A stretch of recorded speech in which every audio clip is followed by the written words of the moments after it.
ყავდა ამოჩენებული ჩემი შვილი. უტყავდა, სცემდა, დასდევდა. და როდესაც ეს პრობლემა დადგა ოჯახში, მე აღმოჩნდი ძალიან გაუგებრებაში, არ ვიცოდი როგორ მოქცეულიყავი, იმიტომ რომ ჩემი შვილი ძალიან შეწუხებული იყო და მეუბნებოდა, აი მე როდემდე უნდა მოვითმინო ეს ყველაფერი. საბოლოო ჯამში ავხსენე, რომ ეს არის ის, რაც უნდა გააკეთო როგორც მოქალაქემ, როგორც კლასელმა, როგორც ადამიანმა, იმიტომ რომ იქნებ შენ რაღაცას ვერ იგებს სწორად და ასე შემდეგ. მე აღმოჩნდა, მე ველაპარაკე მასწავლებლმა დაიბარა ბავშვი და აღმოჩნდა, რომ მართლა ვერ ვიგებდით, იმიტომ რომ ის თავისი აგრესიით სიყვარულს გამოხატავდა, ასე ახსნა მშობელმა. მე არ მივსურვებ ბავშვს არ დავულაპარაკები ვარ, იმიტომ რომ ჩავთვალე ჩემი მხრიდან ეს შეიძლება ზედმეტი ჩამოყოლიყო. საბოლოოდ დღესაც კლასელები არიან, დღესაც ყველაფერი ასე გრძელდება, მაგრამ ჩემი შვილი ძალიან ნაკლებად ახსენებს ამას სახლში, ერთი სიტყვით უკვე პრობლემად არ აღიქვამს ამას. მაგრამ გქონდა მივედით იქამდე, რომ მაგალითად ეს დროს როდესაც გამოეკიდა, როცა ჩაჯდა ასე ვთქვათ სამარშრუტო მიკროავტობუსში, ის ბავშვიც ჩაჯდა და მივხვდა, რომ დაიკარგებოდა ბავშვი, მერე ჩამოვიდა ჩემი შვილი, მერე მასწავლებლს დაურეკა და ასე შემდეგ და ასე შემდეგ. ანუ ამ ერთი მაგალითი შემიძლია თქვა, რომ რაღაცნაირად რთული იყო ბუნებრივია, მაგრამ ვისწავლეთ ურთიერთობა. ვისწავლეთ თორემ ეცადეთ ყოველ შემთხვევაში, მაგრამ როდესაც მასწავლებლს ველაპარაკებოდი, მათ თქვა ესეთი რაღაც, რომ აი არ ვიციო, სწორი გავაკეთე თუ არა ეს ბავშვი რომ ავიყვანე კლასში. ანუ მისთვისაც მძიმე იყო ეს ყველაფერი და ერთი დასკვა შეიძლება აქედან გამოვიდოდოთ ის, რომ იმ მასწავლებელსაც კი, რომელიც ამაზე მიდის და აკეთებს ამას და ასე ვთქვათ, ასრულებს კანონს, მოქალაქეობა, მას სჭირდება მხარდაჭერა, რომელიც ვიგრძნები, რომ არ ჰქონდა როგორც მასწავლებელს. ეს არის ერთი მაგალითი, რომელიც შეიძლება ნებისმიერი ჩვენგანის ცხოვრებაში მოხდეს და ამიტომ მე როგორც პარლამენტის წევრი ახლა ვფიქრობ, რომ ჩემი ამაზე დისკუსია ცოტა ზედმეტია, უკვე უნდა მივადგეთ იმ ხალხს, ვისაც ამ კანონის შესრულება და აღსრულება ევალება და მას ასე ვთქვათ, ვაიძულოთ ისინი, რომ იფიქრონ ამაზე. იფიქროთ, მე ჩავიკითხებ თუ შეიძლება, მაგრამ სანამ აღსრულებამდე მივალთ, შენ როგორ ფიქრობ, ეს კანონია აკმაყოფილებს დაუშვათ შენს სტანდარტებს, რაც შენ გეკითხებოდა, როგორც იურისტს და როგორც პარლამენტის წევრს. არა, ამაზე მე ვთქვი, რომ მე ვიზიარებ არასამთავრობო ორგანიზაციების ასე ვთქვათ პოზიციას და მე ვთქვი, რომ მას არ აქვს საკმარისად ეფექტური ასე ვთქვათ დაცვის მექანიზმები. მაგრამ ეს იმას არ შეეხებოდა ეს კანონი კარგი და რომელი ვერსია იყო შენთვის ყველაზე კარგი? ეს კანონი კარგი იქნებოდა იმ შემთხვევაში, თუ ვთქვათ, იქნებოდა შესაძლებლობა, რა თქმა უნდა, უფრო მყისიერი და ეფექტური მექანიზმების გამოყენების და რა თქმა უნდა, ეს იყო დაჯარიმების შესაძლებლობა. რაც შეეხება ახლა ვისი ქუდის ქვეშ შემოხდებოდა ეს, ამას მართლა არ აქვს არავითარი მნიშვნელობა, ეს იქნებოდა სახალხო დამცველი თუ თანასწორობის ომბუდსმენი, თუ სახალხო დამცველზე ყოლება სათანადო აპარატია, მაშინ მას ნამდვილად არ გაუჭირდება ამის შესრულება, ამაში ერთი წამით ეჯვარი მეყარება. უბრალოდ მე კიდე მინდა გავიხსენო ნინო გოგუაძის გამოსვლა ამ კანონთან დაკავშირებით პარლამენტში. მე ვთვლი, რომ ეს იყო ერთ-ერთი საუკეთესო გამოსვლა ჩვენი საქართველოს პარლამენტარიზმის ისტორიაში და არა მარტო ამ მოწვევის პარლამენტში.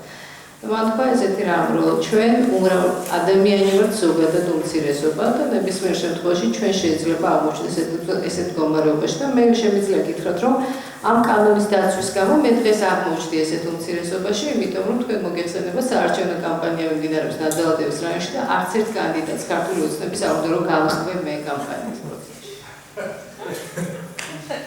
ასე რომ მე ვფიქრობ, რომ სანამ არ არის აუცილებელი ვიგრძნოთ საკუთარ თავზე ეს ყველაფერი, მაგრამ ჩვენ ამას თუ ვერ ვგრძნობთ საკუთარ თავზე, ესე იგი ან მგრძნობელობა არ გვაქვს, ან კარგად ვერ ვიხედებით, იმიტომ რომ შეუძლებელია ჩვენ რეალობაში ამ კანონის, ასე ვთქვათ, არსი არ ვიგრძნოთ, იმიტომ რომ იმედენად ღრმად არის დისკრიმინაციის ფესვები ჩვენს, ასე ვთქვათ, ცხოვრებაში. არ მინდა სიტყვა კულტურა ვახსენო, კიდე არასწორად ვიქნები გაგებული. მაგრამ ყოველ შემთხვევაში ჩვენ ვალდებული ვართ ალბათ თვითონ დავიწყოთ ამაზე ზრუნვა და ასევე ყველა დაწესებულებას, განსაკუთრებით სახელმწიფო დაწესებულებებს მოთხოვოთ ხედვა თუ როგორ ხედავენ რეალურ ცხოვრებაში ისინი ამის გადარებას. თუ ამის შესრულების, ასე ვთქვათ, სურვილი არ არის, როგორი მექანიზმებიც არ უნდა შემოიღოთ, ეს იქნება დამსჯელი ღონისძიება და ეს არ იქნება განვითარებული საზოგადოება. მე მხოლოდ ამის თქმა მინდოდა ძალიან დიდი მადლობა. ზადვარ შემდეგ იპასუხოთ. დიდი მადლობა. მე მგონი საინტერესო პერსპექტივა იყო. ჩემთვის ცოტა მოულოდნელი იყო პრინციპში ბევრი რამ რაც მოვისმინე.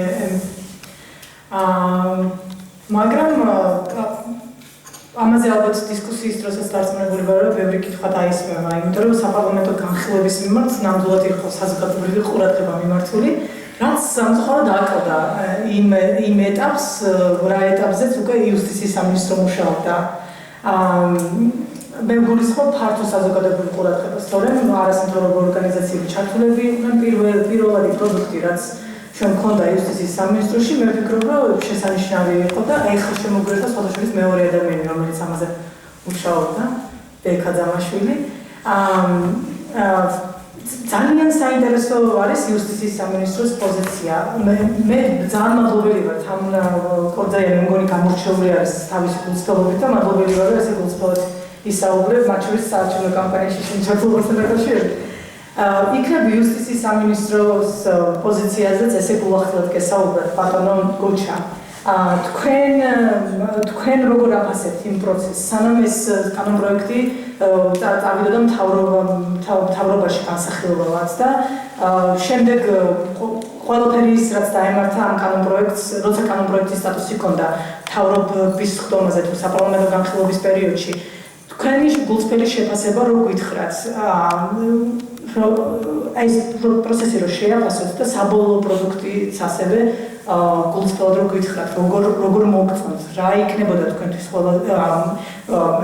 იდეალური სახე, ასე ვთქვათ, ამ კანონისა, რა იქნებოდა თქვენი აზრით და თუ კი არ არის ეს კანონი იდეალური და ვიცით რომ არ არის, როგორ შეგვიძლია ეს ავამოქმედოთ და რეალურად ამ კანონს შეუძლია თუ არა ნამდვილად რომ სახელმწიფოს წინ წაუწყდეს, ასე ვთქვათ, თანასწორობის პოლიტიკის თვალსაზრისით. 15 წუთი გაქვთ თქვენს. მადლობთ, თქვენ ძალიან გულუხი ბრძანდებით, 15 წუთი არ დამჭირდება ნამდვილად. ეს რაღაცას აღნიშნავს, რომ 20 წელი გავატარე დიპლომატიურ სამსახურში საქართველოს და იქ ძირითადი ფოკუსი ჩემს საქმიანობაში იყო რაზე არ მელაპარაკა.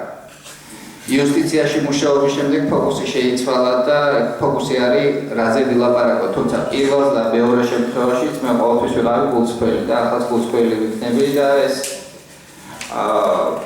იქიდან ჩანდა როგორ უდგებოდა იუსტიცია ამ კანონპროექტზე მუშაობის საკითხს და იმ პროცესიდან, რაც ჩვენ მქონდა ყველა NGO-სთან და სხვადასხვა ჯგუფებთან ამ კანონპროექტის შემუშავების პროცესში. რა თქმა უნდა, ლოგიკურია და ბუნებრივია ჩემგან მოელოდეთ იმათ, როგორც იმ კანონპროექტის თანაავტორისგან, როგორც იუსტიციის წარმომადგენლისგან, რომ ვთქვა, რომ მომზადებული კანონპროექტი იყო ძალიან საკმაოდ კარგი, შეჯერებული, მაგრამ მოდი არის რამდენიმე პერსპექტივა, რითაც ჩვენ ამ საქმის ხელობა შევხედოთ. ერთი არის მაქსიმალისტური, მეორე არის რეალისტური.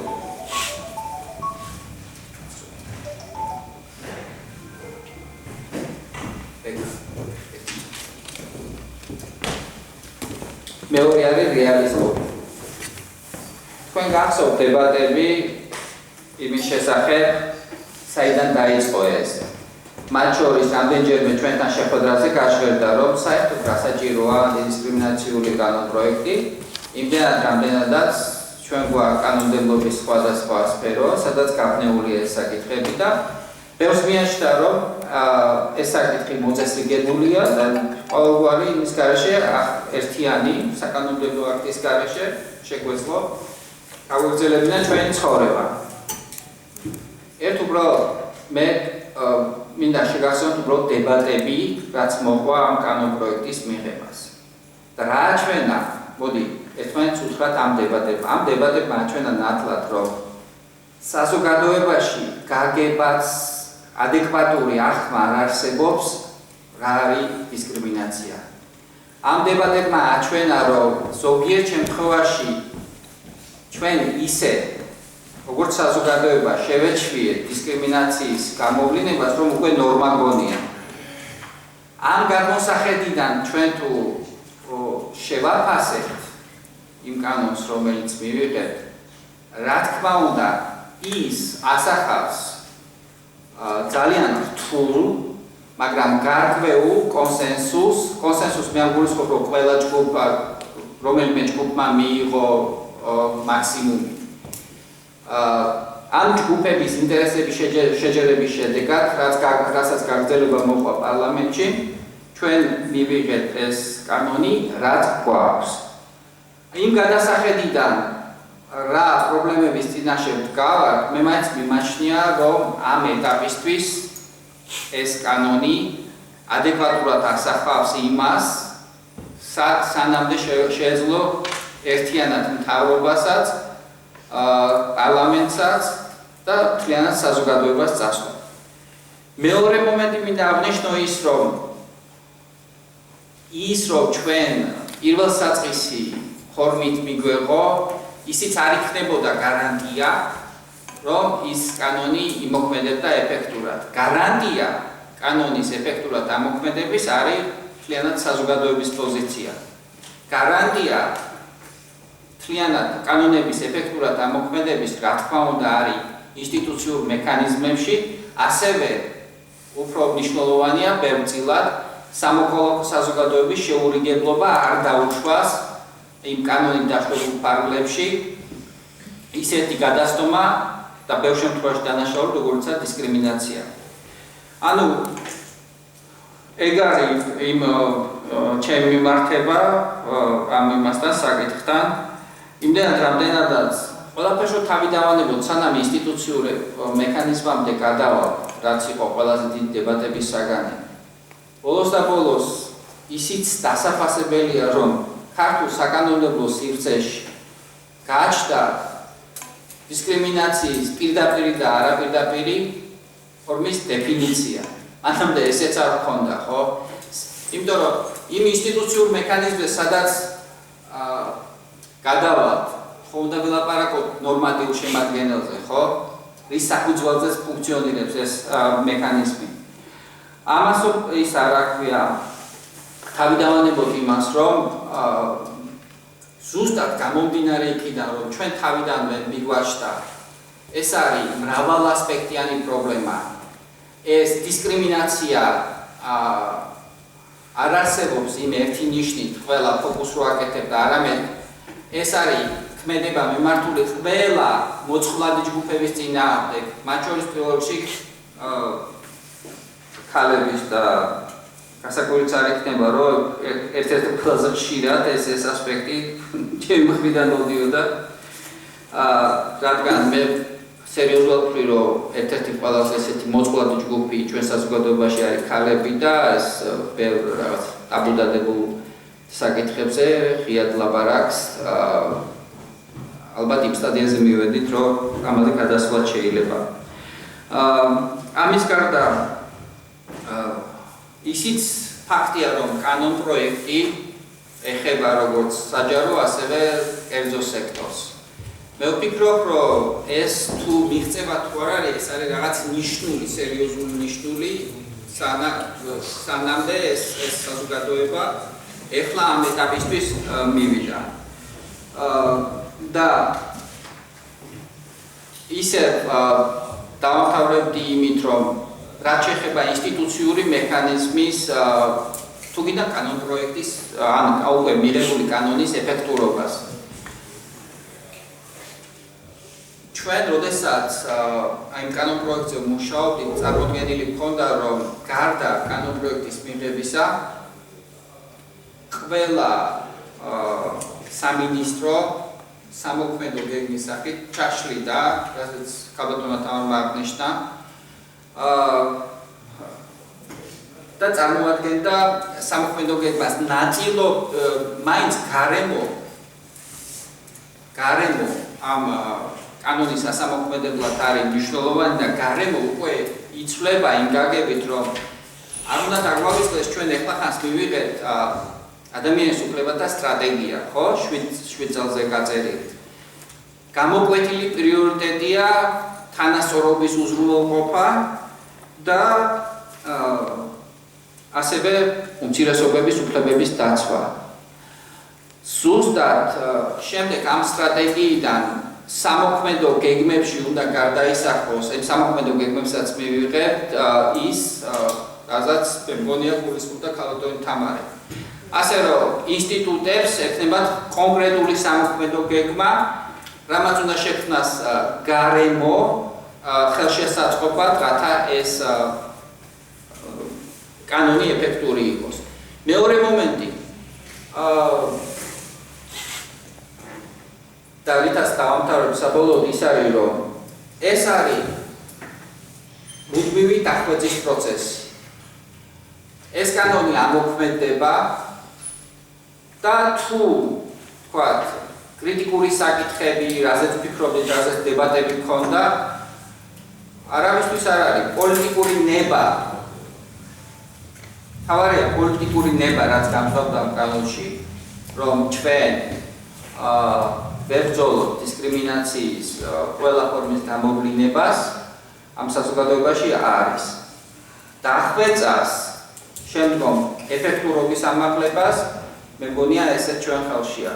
ანუ ჩვენ კანონი არ უნდა წარმოვიდგინოთ როგორც ესეთი სტატიკური აქტი, რომელიც პარლამენტმა მიიღო და ამით ყველაფერი დასრულდა. არაფერიც არ დასრულებულა.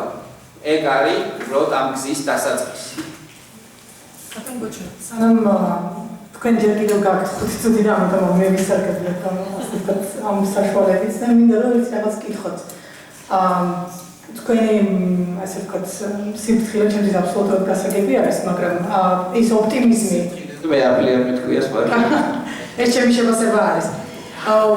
ოპტიმიზმი ასევე ბუნებრივია, ძალიან კარგი არის, მაგრამ ის კონტექსტი, რომელიც როგორც თქვენ წარმოაჩინეთ, მაინც თითქოს წინ მიდის და პროგრესირებს.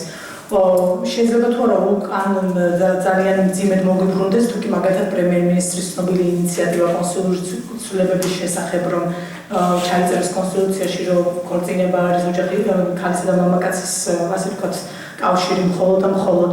და ღმერთმა იცის კიდევ რა ინტერვენციები შეიძლება ველოდოთ ამ კონსტიტუციაში, იმის მიხედვით, ასე ვთქვათ, მთავრობას საზოგადოების კონსერვატიული ნაწილის დაკმაყოფილება, როგორ მოუნდება განსაკუთრებით წინა საარჩევნო პერიოდში ზოგადად. მე ჩემი კითხვა მდგომარეობს შემდეგში. მე არ ვთხოვთ, რომ თქვათ, რომ იუსტიციის სამინისტრო კონფლიქტში არის მაგალითად პრემიერ-მინისტრის აპარატთან, მთავრობასთან. ამის აღიარებას არ ვთხოვთ.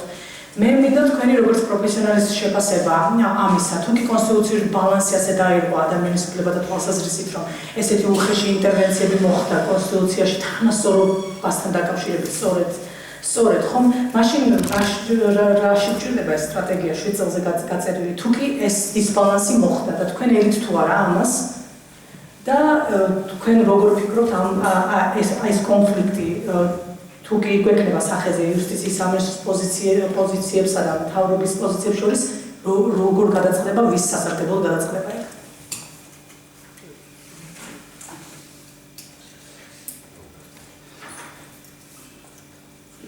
როგორც ამერიკაში იყვნენ $1,000,000 შეკითხვა.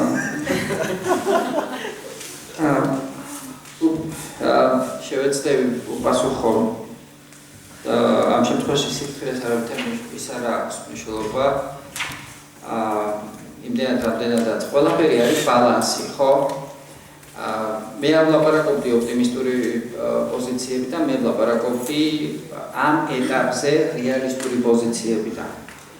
ანუ ამ ეტაპიდან რეალისტური პოზიციებიდან სადაც ვარ მნიშვნელიდან შეიძლება იყოს პრობლემები და მე არ მითქვი რომ პრობლემები არ იქნება. მაგრამ ამ პროცესში სანამდე წავალ ყოველი ჩვენთაგანის იმასე პოზიციაზე დამოკიდებული მათ შორის და და ამაში არ არის არავითარი წინააღმდეგობა იუსტიციასა და მას შორის პრემიერ-მინისტრის პოზიციას შორის. მათ შორის ჩვენი როგორც მოქალაქეების და იურისტების პოზიციაზე იუსტიციაში, ასევე მთავრობის ადმინისტრაციაში, პარლამენტარების პასუხისმგებლობას და პოზიციაზე, ანუ მთლიანობაში არასამთავრობო ორგანიზაციების აი ეს ბალანსი შექმნის განსაზღვრავს იმას, სადაც წავალ ჩვენ თვითონ ამ კანონშიც კი მეხუთე მუხტუ შეხედავ მიუხედავად რაღაც დებატებისა და წინააღმდეგობრივობისა, რაც ამ მუხტს ახლავს თავს,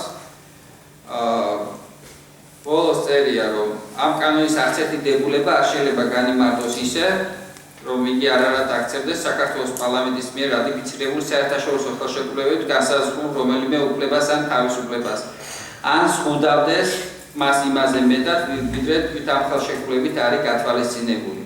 ანუ მე თვითონ კონსტიტუციაშიც არის მრავალი სხვა მუხლი, რომელიც არის იმის გარანტია, რომ ეს პროცესი წავა იქით, როგორც განსაზღვრულია და ეს არ შელახავს ადამიანის უფლებებს.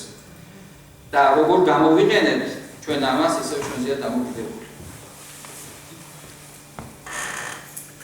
დიდი მადლობა.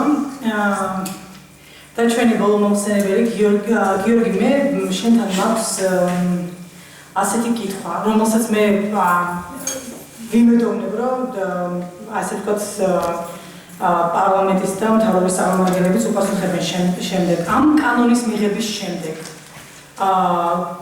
ქართველი ქალები, რომლებიც დისკრიმინაციის მსხვერპლი არიან, ან შეზღუდული შესაძლებლობის მქონე ადამიანები, რომლებიც ასევე დისკრიმინაციის მსხვერპლი არიან, ან ქართველი ლესბოსები, გეი, ბისექსუალი და ტრანსგენდერი მოქალაქეები. აქვთ თუ არა მათ უფრო მეტი იმედი, რა შეიცვალა მათთვის? და რა შეიცვლება მას შემდეგ, რაც ესე იგი მთლიანად ამოქმედდება ეს კანონი, რა უნდა დაემატოს, რა შეცდომები დაუშვა პარლამენტმა, იბრძოლა თუ არა ბოლომდე, ესე ვთქვათ, იუსტიციის სამინისტრომ, მთავრობამ რა კომპრომისები გააკეთა, ან რა კომპრომისებს გეგმავს, იქნება თუ არა იგივე კონსტიტუციური ცვლილების იდეა, რაც მოუვიდა პრემიერ-მინისტრის თავში, არის თუ არა საერთოდ ეს ჯანსაღი იდეა და ეს ყველაფერი მთელი კონტექსტი მინდა რომ შეაფასო შენ გაქვს ამისათვის 15 წუთი. დიდი მადლობა. კი ბატონო, მოგესალმებით. პირველ რიგში უნდა ვთქვა ის, რომ ჩვენ ძალიან სერიოზული შანსი გავუშვით იმისა, რომ შეგვექმნა დისკრიმინაციის წინააღმდეგ ბრძოლის ეფექტური მექანიზმი და ეს შანსი დაიკარგა მას შემდეგ, რაც საქართველოს მთავრობამ ამ კანონპროექტის ინიციირება მოახდინა საქართველოს პარლამენტში. არადა ჩვენ ნამდვილად ჰქონდა იუსტიციის, მას შემდეგ რაც იუსტიციის სამინისტრომ და პირველ რიგში მე მხოლოდ და მხოლოდ მადლობის ბამეთქმის ამ უწყების მიმართ საუკეთესო მაგალითი იყო სამოქალაქო საზოგადოების ჩართულობის და უშუალოდ იმ ჯგუფების ჩართულობის, ვისაც შესაძლოა შეხებოდა ეს კანონი, იგივე რელიგიური უმცირესობა, ეთნიკური უმცირესობა, შეზღუდული შესაძლებლობის მქონე პირები, ანუ თავის პროდუქტს იუსტიციის სამინისტრო ერთი წლის განმავლობაში პერიოდულად აცნობდა ამ საზოგადოებრივ ჯგუფებს, ისმენდა მათგან შენიშვნებს და ასე შემდეგ. და ნამდვილად მისასალმებელი იყო და ასე ვთქვათ, ყველანაირი მხარდაჭერა არსებობდა იმ კანონპროექტთან დაკავშირებით, რაც იუსტიციის სამინისტრომ შეიმუშავა და პირველ რიგში მოდით დავსვათ ეს კითხვა, რატომ გვჭირდება, რატომ გახდა საჭირო ამ აღნიშნული კანონის მიღება. ეს სწორი შეკითხვა იყო. დისკრიმინაციის ყველა ფორმის აღმოფხრის შესახებ კანონის მიღება რატომ დადგა დღის წესრიგში? ერთი არის ინტეგრაცია, ვიზა ლიბერალიზაციის პროცესი, მაგრამ ამის მიღმა რატომ გვჭირდება ჩვენს დისკრიმინაციის წინააღმდეგ კანონი? ამ ქვეყანაში დისკრიმინაცია აკრძალულა ამ კანონით, მათ შორის იმ ჯგუფების, რომელთა მოხსენიებაც ასე ვთქვათ, ესეთი დავის საგნად გადაიქცა ეკლესიის მხრიდან. ამ ქვეყანაში ძალიან დიდი ხანია იკრძალება დისკრიმინაცია, იკრძალება იმ დროიდან, როდესაც ჩვენ მივიღეთ საქართველოს კონსტიტუცია 94 წელს, როდესაც გავუკეთეთ რატიფიცირება სამოქალაქო და პოლიტიკური უფლებების შესახებ პაქტს. და ეს კანონი ამ კუთხით რაიმე ასიახლეს არ გვთავაზობს. ამ კანონის მიღების მიზანი იყო ის, რომ შექმნილიყო ეფექტური მექანიზმი. კი, აკრძალულია დისკრიმინაცია, მაგრამ ჩვენ გვჭირდება ეფექტური მექანიზმი იმისთვის, რომ დისკრიმინაციის ფაქტები არ რჩებოდეს რეაგირების გარეშე და ასე ვთქვათ, ეფექტური მექანიზმი შეიქმნეს იმისთვის, რომ განსაკუთრებით ეს ეხებოდა კერძო სექტორს, სადაც უბრალოდ იგივე დისკრიმინაციის ფაქტები არათუ დაუსჯელი არ რჩებოდა, არამედ არავინ არ იცოდა ყოველგვარი რეაგირების გარეშე და საზოგადოებამ ხშირად არ იცოდა ამის შესახებ თუ რა ხდებოდა იგივე კერძო დამსაქმებლების მხრიდან ქალებთან მიმართებაში ან სხვა ჯგუფებთან მიმართებაში ამ შემთხვევებში ჭირდებოდა სახელმწიფოს მხრიდან სათანადო რეაგირება. საქართველოს იუსტიციის სამინისტრო მოიფიქრა ინსპექტორის მექანიზმი, ინსპექტორს უფლება იქნებოდა, ასე ვთქვათ, იქნებოდა იმავდროულად ასე ვთქვათ რეპრესიული ტიპის მექანიზმი, რომელიც არა მხოლოდ ვთქვათ მიუთითებდა დისკრიმინაციის განმხორციელებას სახელმწიფო დაწესებულებებს ან კერძო პირებს დისკრიმინაციული ქმედების შესახებ, არამედ ექნებოდა მასზე ეფექტური ზემოქმედების მექანიზმი, იგივე დაჯარიმების ფორმით. ანუ რეალურად იმ კანონპროექტის ერთ-ერთი ღირსება და თითქმის ერთადერთი ღირებული იყო ის, რომ შემოქმედა ჯარიმის ინსტიტუტი. აქვე მთავრობის არგუმენტს წარმოადგენდა ის, რომ რა საჭიროა ჯარიმა, როდესაც სისხლის სამართლებრივი მექანიზმი, სისხლის სამართლებრივად არის დასჯადი ადამიანის დისკრიმინაცია. პირველი, როდესაც სისხლის სამართლებრივ პასუხისმგებლობაზე ვსაუბრობთ, უნდა მივიღოთ ხედელობაში ის, რომ სისხლის სამართლის კოდექსით იკრძალება ძირითადად ძალადობრივი ხასიათის ქმედებები, მაგრამ დისკრიმინაცია თავისი არსით შესაძლოა არაძალადობრივ ქმედებაშიც გამოიხატოს. იგივე სეგრეგაცია, ესე გავრცელებული ფორმა, სეგრეგაცია, რომელსაც შეიძლება ძალადობის სახე სრულიად არ ჰქონდეს. იგივე ესეთი შემთხვევები, როდესაც სხვა რასობრივი ჯგუფის წარმომადგენლებს უარსეუბნებიან კონკრეტული მომსახურების გაწევაზე. მაგალითად, ბოლო ერთ-ერთი ფაქტი, როდესაც ერთ-ერთი საცურაო აუზიდან უბრალოდ გააყარეს შავკანიანი ადამიანები, როდესაც სალონებში ელემენტარულად უარსეუბნებოდნენ ასეთი ტიპის ამ ჯგუფის წარმომადგენლებს მომსახურების გაწევაზე და ასე შემდეგ. და ეს ფაქტები რეალურად არ შეიცავდა სისხლის სამართლის დანაშაულის ნიშნებს და რაც სახელმწიფოსგან მოითხოვდა საჭირო იყო თუნდაც ადმინისტრაციული ხასიათის პასუხისმგებლობა ყოფილიყო დაწესებული ესეთი ტიპის ქმედებებზე. და იუსტიციის სამინისტრომ მოიფიქრა ინსპექტორის ინსტიტუტი და დაახლოებით ეს თითქმის 1 წლიანი პერიოდი იყო შეიძლება ხდებოდა, როდესაც დაამთავრა ამ კანონპროექტზე მუშაობა იუსტიციის სამინისტრომ იანვრის თვეში, ბოლო შეხვედრა გაიმართა არასამთავრობო ორგანიზაციებთან და მაშინ იუსტიციის მინისტრმა განაცხადა, რომ ის ერთ კვირაში აპირებდა ამ კანონპროექტის მთავრობისთვის გადაგზავნას მოიხსენებად პარლამენტში კანონპროექტის ინიციირების უფლება აქვს საქართველოს მთავრობას. და შესაბამისად იუსტიციის სამინისტრო სწორედ იმიტომ ამზადებდა ამ კანონპროექტს, რომ შემდგომ მთავრობის მეშვეობით მისი ინიციირება მოხდარიყო საქართველოს პარლამენტში. იმ ვერსიაში, რაც იუსტიციის სამინისტრომ ჩვენ გაგვაცნო, ჯერ კიდევ იყო გათვალისწინებული როგორც ინსპექტორის მექანიზმი, ასევე დაჯარიმების მექანიზმი. ამის შემდეგ ჩვენთვის სამოქალაქო საზოგადოებისათვის ზოგადად უცნობი იყო ამ კანონპროექტის ბედი, ეს ხდება იანვრის თვეში და იანვრიდან აპრილის დასაწყისამდე ზოგადად უცნობი იყო რა ხდებოდა ამ კანონპროექტთან დაკავშირებით, რა ქმედებები მიმდინარეობდა საქართველოს მთავრობის მხრიდან ამ კანონპროექტთან დაკავშირებით და როდესაც მისი ინიციირება მოხდა პარლამენტში და კანონპროექტის ეს კანონპროექტი აიტვირთა საქართველოს პარლამენტის აიზე, ჩვენ ძალიან უცნაური სიურპრიზის მომსწრენი გავხდით, როდესაც კანონპროექტში გაქრა ინსპექტორის ინსტიტუტი და ამ კანონის აღსრულებაზე პასუხისმგებლობა ეკისრებოდა სახალხო დამცველს და იმავდროულად კანონში საერთოდ აღარ იყო ჩადებული დაჯარიმების მექანიზმი. ყველაზე მნიშვნელოვანი, რაც ამ კანონს უნდა მოეტანა, ეს იყო დაჯარიმების მექანიზმი, უბრალოდ გაქრა კანონპროექტიდან. თუ კი თვალს გადავავლებთ სახალხო დამცველის უფლებამოსილებას იმ დროიდან, როდესაც ეს ინსტიტუტი შეიქმნა 90-იან წლებში, ვიდრე დღემდე და ამ კანონით გათვალისწინებულ უფლებამოსილებას უნდა ვთქვათ ის, რომ ძირითადად ეს უფლებამოსილებები, სახალხო დამცველის უფლებამოსილებები ფაქტიურად გამეორებულია დისკრიმინაციის ყველა ფორმის აღმოფხრის შესახებ კანონში. ანუ ამ კანონის მიღებამდე სახალხო დამცველს ჰქონდა უფლება, მაგალითად, სახელმწიფო დაწესებულებისთვის მიემართა რეკომენდაციით იმ შემთხვევაში, თუ კი ის დისკრიმინაციულ ქმედებას განახორციელებდა კონკრეტული პირის მიმართ, მაგალითად, დისკრიმინაციული საფუძვლით ადამიანს გაათავისუფლებდა სამსახურიდან, ამ კანონის გარეშე სახალხო დამცველს ჰქონდა უფლება რეკომენდაციით მიემართა კონკრეტული სახელმწიფო დაწესებულებისთვის და ეთხოვა მისგან, რომ ეს ქმედება აღმოეყრა. ერთადერთი სიახლე არის ის, რომ ამ კანონით უკვე კერძო დაწესებულების მიმართაც აქვს სახალხო დამცველს რეკომენდაციის უფლება, თუმცა რეკომენდაციის მიღმა სახალხო დამცველის სხვა უფლებამოსილებას არის მოკლებული. და კიდევ ერთი, თუ კი სახელმწიფო დაწესებულები და სახალხო დამცველს აქვს, ასე ვთქვათ, იმისთვის, რომ საქმე შეისწავლოს და ასე ვთქვათ, დასაბუთებული გადაწყვეტილება მიიღოს, დასაბუთებული რეკომენდაცია